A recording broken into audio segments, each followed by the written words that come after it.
ఉదాహరణకి ఒక తెలిసిన వ్యక్తి ఉద్యోగం లేక కొన్నేళ్లుగా కష్టపడుతున్నారనుకోండి.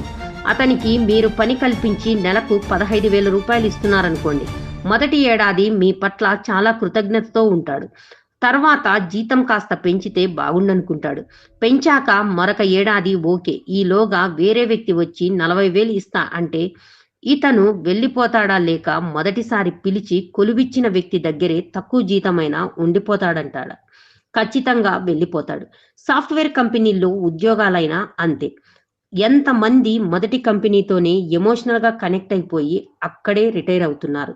కనుక పని చేసైనా, చెయ్యకుండా అయినా డబ్బు తీసుకునే విషయంలో కృతజ్ఞత తక్కువుంటుంది. సంతృప్తి కూడా తాత్కాలికం.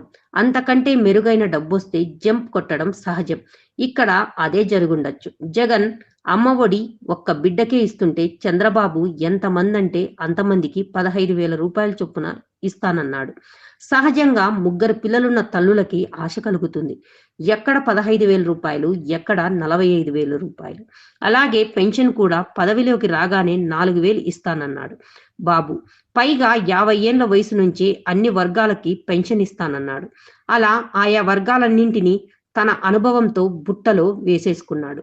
మిగతా రేపటి ఎపిసోడ్‌లో. Exclusive on Zee news.